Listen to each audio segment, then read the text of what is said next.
Last use है need और dare का प्रयोग, ठीक है ना। तो जैसे जितने भी मॉडल एक्सिलरी थे सबका अलग अलग प्रयोग हुआ है, कहाँ किसको कहाँ यूज करना है। वैसे ही नीड और डेयर का भी प्रयोग होता है। नीड का अर्थ आवश्यकता का होना, यानी कि नीड का हिंदी अर्थ बताएंगे कि आवश्यकता का होना, जरूरत, ठीक है ना। नीड का प्रयोग मॉडल एक्सिलरी के रूप में अफर्मेटिव सेंटेंस में नहीं किया जाता है। कहाँ नहीं किया जाता? साधारण वाक्यों में। मॉडल एक्सिलरी नीड का प्रयोग मॉडल एक्सिलरीज के अफर्मेटिव सेंटेंस में नहीं किया जाता है। यह केवल नेगेटिव और इंट्रोगेटिव सेंटेंसों में प्रयुक्त होता है, यानी कि इनका प्रयोग हम नकारात्मक वाक्यों में और प्रश्नवाचक वाक्यों में करते हैं। तथा आवश्यकता या दबाव के अभाव, आवश्यकता हो या किसी का प्रेशर हो, है ना, दबाव का अभाव हो, यानी कि यहाँ पर इसकी कोई जरूरत ही ना हो, अगर ऐसा भाव व्यक्त होता है तो इसमें ना तो एस लगाएंगे और ना ही एस लगाएंगे और ना ही इसके बाद इन्फिनेटिव, इन्फिनेटिव का मतलब टू, टीओ लगा देते हैं ना, तो इन्फिनेटिव टू नहीं लगाएंगे, ठीक है ना। तो सीधी सी बात है कि नीड का अर्थ होता है आवश्यकता का होना। ये अफर्मेटिव सेंटेंसों में, मॉडल एक्सिलरी के अफर्मेटिव सेंटेंसों में यूज नहीं किया जाता है। इनका प्रयोग नेगेटिव सेंटेंस और इंट्रोगेटिव सेंटेंसों में प्रयोग किया जाता है। इसमें एस या एस नहीं लगाया जाता है, ठीक है। अब जैसे example, you need not worry for me. Not है, स्वाभाविक है कि नकारात्मक वाक्य है, तो you need not worry for me, तुम्हें मेरे लिए चिंता करने की आवश्यकता नहीं। आवश्यकता आया तो जहां पर अर्थ ही आवश्यकता है, तो you need not worry for me, तुम्हें मेरे लिए चिंता करने की आवश्यकता नहीं है, ऐसी जगह हम नीड का प्रयोग करेंगे। दूसरा है need I call you again. अब ये प्रश्नवाचक बन गया, क्या तुम्हें पुनः बुलाने की मुझे आवश्यकता है? क्या लगा है, अर्थात ये प्रश्नवाचक वाक्य हो गया। तो सीधी सी बात यह है कि जहां पर हम नीड का प्रयोग करेंगे वो अफर्मेटिव सेंटेंस नहीं होगा। कैसा सेंटेंस होगा? नेगेटिव और इंट्रोगेटिव सेंटेंस होगा। अब इसमें अफर्मेटिव में हम प्रयोग कहाँ करेंगे कि भाई अभी तो हमने रूल्स में लिखा दिया कि नेगेटिव और इंट्रोगेटिव में प्रयोग करते हैं, लेकिन इसका प्रयोग कहीं ना कहीं अफर्मेटिव सेंटेंस में भी होता है, साधारण वाक्यों में भी होता है।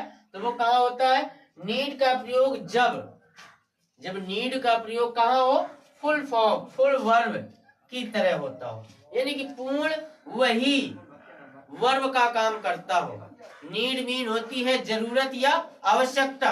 अगर वो पूरे वर्ब के साथ, यानी कि पूरे वर्ब अर्थात पूरी क्रिया का काम करता हो, वो काम ही कर रहा हो, जहां फुल वर्ब की तरह होता है, तब वह अफर्मेटिव सेंटेंस में प्रयुक्त होता है। अगर वो खुद वर्ब का काम कर रहा है तब, ठीक है ना। तो वहां पर अफर्मेटिव सेंटेंस में प्रयुक्त होता है। जब नीड को फुल वर्ब के रूप में प्रयोग करते हैं तो इसमें एस या एस, डू या डज का भी प्रयोग हो सकता है, ठीक।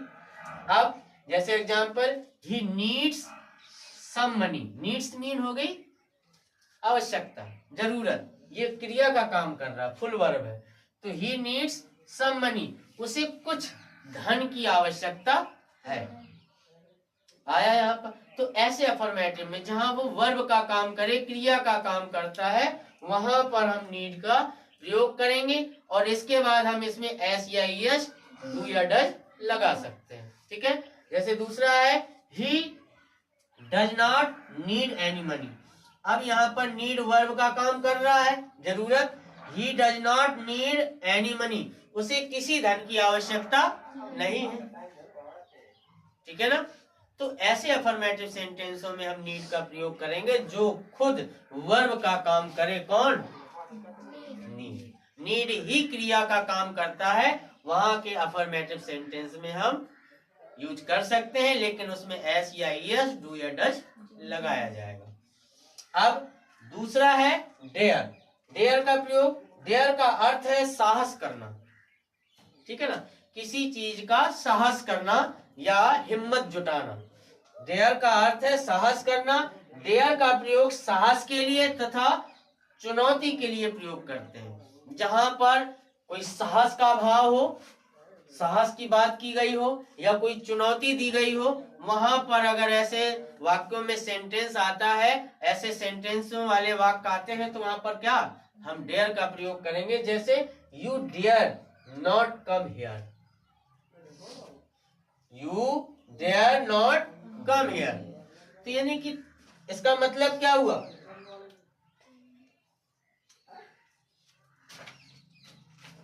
You dare not come here, तुम यहां आने का साहस नहीं कर सकते।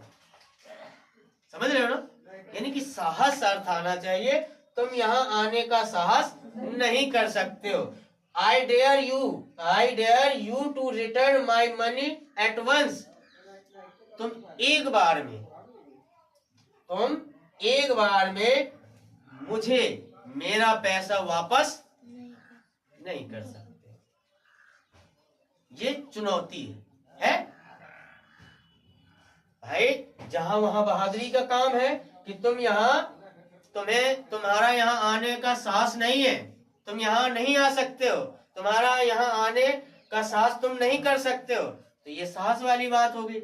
अब तुम एक बार में मेरा पैसा वापस नहीं कर सकते हो, ये एक चुनौती है। तो जहां पर साहस वाली बात आए, जहां पर चुनौती वाली बात आए, तो वहां पर हम डेयर का प्रयोग करेंगे। ठीक है, क्लियर।